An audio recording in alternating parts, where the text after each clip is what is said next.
It is time for my Sharks player ratings versus the All Blacks. Not the best performance from the Sharks at all, but we're going to give some honest ratings here. But I have to preface it by saying you have to take these ratings with a pinch of salt, because I'm going to go into these ratings as if I'm understanding the situation. A whole young team played against one of the best teams in world rugby with some really good players. Of course, there's a few guys that are future superstars that didn't play their best, but this channel is never about bringing down those guys. I will never try bringing those guys down. In fact, I think all the young guys in this team are absolutely brilliant rugby players. I cannot wait to see them in the URC, especially in a very good forward pack that can get them that front foot ball as well. But nonetheless, before we do get into it, if you do enjoy the content, please don't forget to like and subscribe to help the channel grow. I really do appreciate all the support for this channel. Let's get right into it. Starting off with Nemo Rulovsa, I'm going to go for a 5 out of 10 just based on how we were at scrum time. Absolutely dominated. Okay around the park, not the best performance from him, but I do see a lot of potential with him as a player, of course. Moving on to number 2, Edouin Swart. I've gone for an 8 out of 10 for Edouin Swart, actually. I thought Edouin Swart was the best number 2 on the day, and playing against my favorite All Blacks player, Asaf Fuamua. He ran over people, he was physical, he really took the fight to the All Blacks, very good at line-out time as well. I've been saying this for a while. Edouin Swart has been a brilliant signing by the Sharks, and I expect him to be the number one choice hooker going forward, especially with Esetu Nebelele coming. He could be a really good bench player for a guy like Edouin Swart, because I thought he was absolutely brilliant today. But moving on to number 3, Vincent Koch. I've gone for a 5 out of 10, and a lot of people might be saying that's harsh, but really got dominated at scrum time. For a while now, I've thought he hasn't really been that good around the park either. The kind of output he puts around the park really isn't that good anymore. He does a lot of things where it looks like he's doing a lot, but he's really not doing anything. And that sounds so harsh, but I mean, he's a Springbok double World Cup winner. I have to be harsh on a guy like that. And I think he's really far away from ever getting a Springbok call-up again, but still an important player for the Sharks. Couldn't really do his job today. Moving on to number 4, Henry Starson. I've gone for a number 5. Didn't see too much from him at all. He came off at the halftime. Really didn't dominate. He didn't impress me at all. He was not that good in my opinion today. So a 5 out of 10 for me for him. Moving on to number 5. We've gone for Dion Slubbert. I've gone for a 6 out of 10. I know Dion. I've known him my whole life. What a guy, what a great player. I really was so happy to see him, because I think Dion Slubbert, I mean, I just call him Dion. Calling him Dion Slubbert feels weird, because he actually went to high school with me. We played in the same first team together. One of the nicest people you could ever meet in the world. He has the potential to be an incredibly good rugby player for the Sharks. And I actually did like what I saw from him today. Just wish he could have got the ball a bit more. I mean, he did everything he could, but I'm just not going to go higher than a 6, because I thought the whole forward pack for the Sharks really struggled to kind of get some dominance today. And I thought Edouin Swart was the one guy that really played really well, in my opinion, compared to the rest. But Dion Slubbert, I've gone for a 6 out of 10. Definitely one to watch for the future as well. He's 25 or 26 right now, but still, he's getting to that age now where he's actually matured as a rugby player. But watch how he plays. He's a very skillful player. Let him get more game time. Let him get more confidence. He is fast. He's athletic. He's quick as well. A great player for the Sharks. Now we're moving on to the loose forwards. This is where it gets a bit difficult. Pepsi Buthelezi, I've gone for a 6 out of 10. Very high work rate without being too dominant. But I mean, he was put in so many positions where it was slow ball. The All Blacks had time to set up, and they just smashed him. And I really do feel sorry for him, because he's very physical. He's a very solid player. Same for Manu Chuchuka. I've gone for a 6 out of 10 as well. Not a great performance. Not a bad performance. Really tried to throw his body around. Tried to get stuck in. But really couldn't do too much with that. So a 6 out of 10 for Manu Chuchuka as well. Both of those guys tried their best today, but they just couldn't get any front football. And that led, the whole forwards that couldn't get front football, led to the backline being slow. Led to the box kicks. Led to the kicks and kicking the ball away. Not trying too much. And you saw how that went. It was really not a good day to be a Sharks fan, which unfortunately today I am. But still, a lot of young guys here. They are all going to learn their lesson. Moving on to number 8, Nick Hatton. And if you guys do disagree with some of these ratings, let me know down below in the comments. I mean, we can talk about it. I mean, by all means, these player ratings, they're just player ratings. It's not the end of the world if they're wrong as well, because I've seen a lot of comments that are almost like attacking me when I get something wrong. My player ratings are never going to be perfect realistically, and I never want to try bring players down if it's a bad performance, but I want to be honest as well with what I saw, because realistically what I'm saying right now is just my opinion, and I appreciate every single one of you that actually want to hear my opinion on these games, and I really do appreciate it, because obviously I can't play rugby anymore, so this is the only thing I have to really be still with rugby, so I really do appreciate all the support. Number 8, Nick Hatton, I've gone for a 5 out of 10.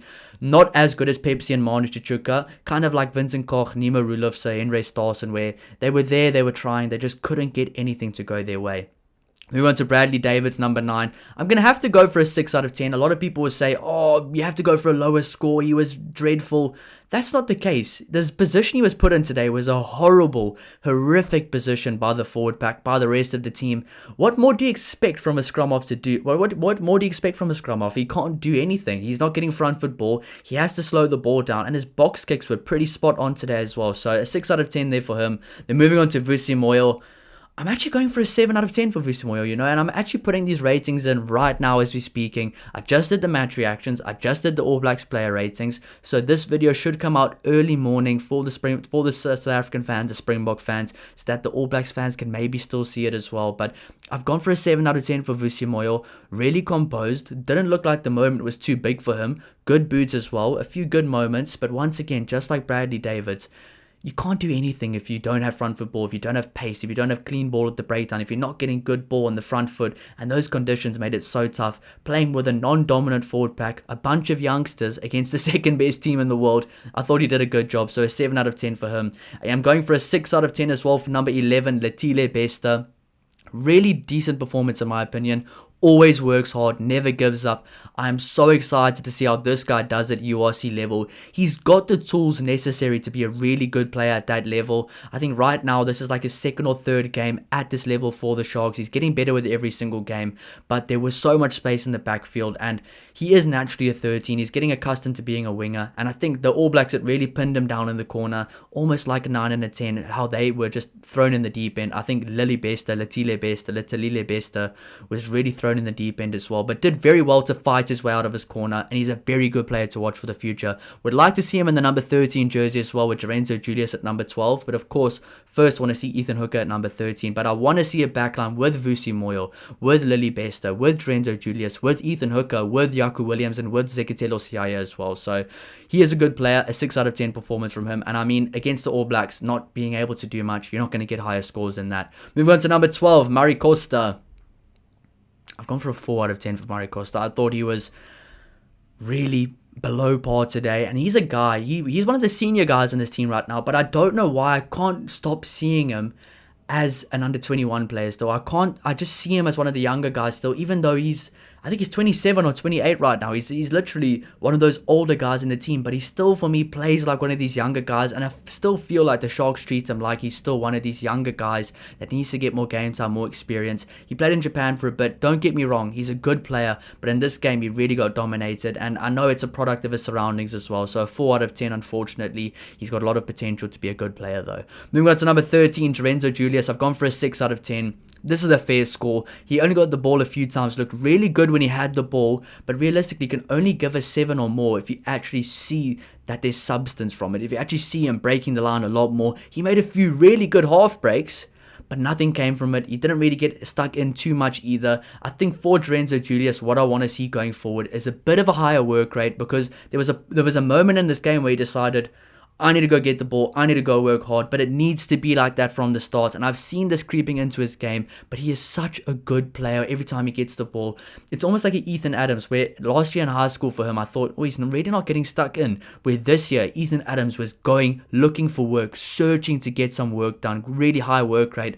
I think Lorenzo Julius needs to start doing that a little bit more, because he has all the tangibles, all the perfect fundamentals to be one of the most dominant players in club rugby in the world for a young guy as well. He has the fundamentals to be one of the best Springbok players we've seen for a while if he can get to that potential, but he just needs to get stuck in a bit more. A key fundamental to be a Springbok is to have a very high work rate first and very good basics first before you can break the game wide open. That's why we're seeing a guy like Ethan Hooker absolutely thrive at the top level as well.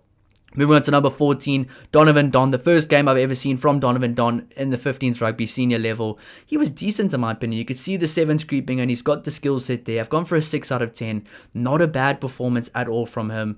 Really not a bad performance from him. So Donovan Don, not a bad performance, but probably I mean, he played as good as he could today. I mean, it was really difficult to rate the Sharks players in this game because there's so many young guys, there's so many good players that are future stars, and I feel sorry for some of these ratings because I rate all these guys so high. I think Dion Slubbert, I mean, I gave him a 6 out of 10, which isn't bad. He has the potential to be a really good lock for the Sharks, and I'm not just saying that because I know him. He is such a good player.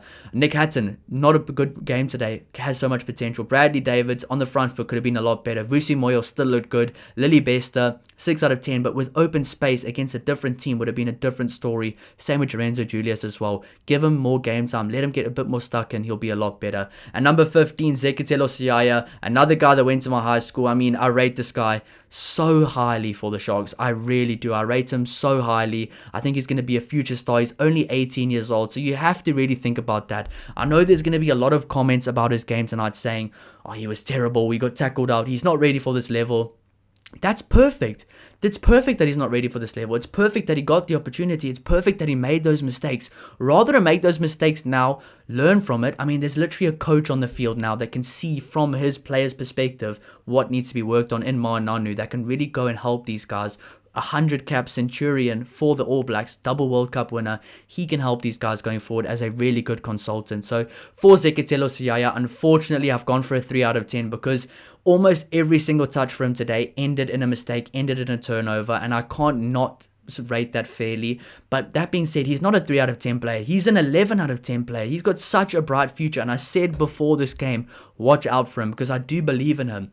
If he gets more front football, if he gets the ball in better positions, he's going to be thriving. I mean, the URC team this year, a lot of these guys are going to play there. Maybe the forward pack will look a lot different, but these guys are just going to grow and get better as well. I mean, can you imagine a backline of Ivan van Zyl at number 9, Vusi Moyo at number 10, number 11 you have Edward van der Merwe or Lily Bester, number 12 you have Andre Estes, and 13 Ethan Hooker, on the bench maybe Lorenzo Julius, or on the wing with Yaku Williams, fullback is Zekatelo Siaya. There's so many talented players in this team. Unfortunately for Siaya today, not his best game, but still, I believe in him so much. I think if you guys are watching this and you're doubting some of these young guys for the Sharks, stop doubting them, start believing in them no matter what, because there was a time where Jesse Kriel and these guys were young as well, making mistakes. I purely remember this. I remember Damian Willemse couldn't really... He came onto the scene. He had a few very good games, like Zekatelo Siaya right now. Had a few bad games as well, but look where he is now. So there's still a long way to go for most of these players. I like what I saw in patches. There's so much potential, but unfortunately, not a good game for the Sharks at all. But these guys are not the finished product yet. We have to remember that. A very young team, a long way to go. But finally, ending it off with the replacements. I've gone for a 4 out of 10 for the replacements. I love some of the replacements that came on. Rambo Kubeka is a great player. Ivan van Zyl is going to be huge for the Sharks this year. He's going to be absolutely massive for the Sharks this year. But in this game, they weren't the best. But of course, the All Blacks really picked it up at the end of the game where the Sharks just continued falling off that cliff. So those are my player ratings. Let me know down below if you agree. I know some of them are harsh. I know some of them might be too kind as well. I just had to take all these player ratings with a pinch of salt, realizing what the game was. It's not the Stormers team. It's not the strongest team for the Sharks. They played against one of the best teams in the world as well. And it was a very damn strong All Black side. So thank you so much for all the support. Let me know your thoughts down below in the comments. And I appreciate everything. I'll see you in the next one. Cheers.